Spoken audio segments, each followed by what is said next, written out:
भोलेनाथ की सच्ची कहानी, एक गरीब चरवाहे का प्रेम।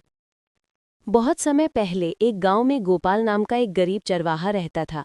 वो दिन रात अपनी भेड़ों और गायों को चराने जंगल में जाता था। उसकी गरीबी इतनी थी कि कई बार उसे एक वक्त का भोजन भी नसीब नहीं होता था, लेकिन उसका मन भगवान शिव के प्रति बहुत श्रद्धालु था।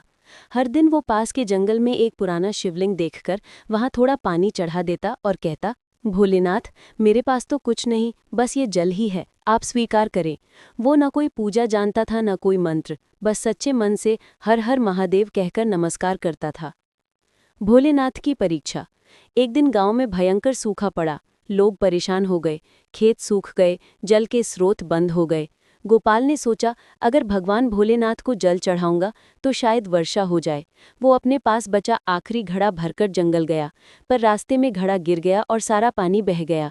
गोपाल दुखी होकर शिवलिंग के पास पहुंचा और बोला, भोलेनाथ, मेरे पास अब देने को कुछ नहीं बचा, लेकिन मैं अपने आंसुओं से ही आपको जल अर्पित करता हूँ।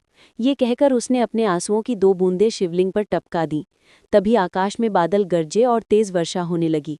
गांव में चारों तरफ हरियाली लौट आई। सभी लोग आश्चर्यचकित रह गए कि ये कैसे हुआ।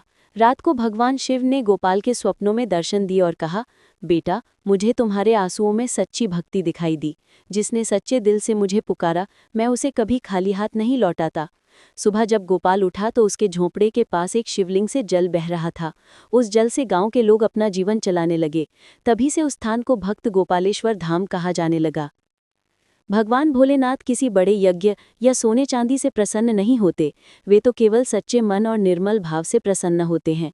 जो उन्हें प्रेम से पुकारता है, वे स्वयं उसके जीवन में उतर आते हैं।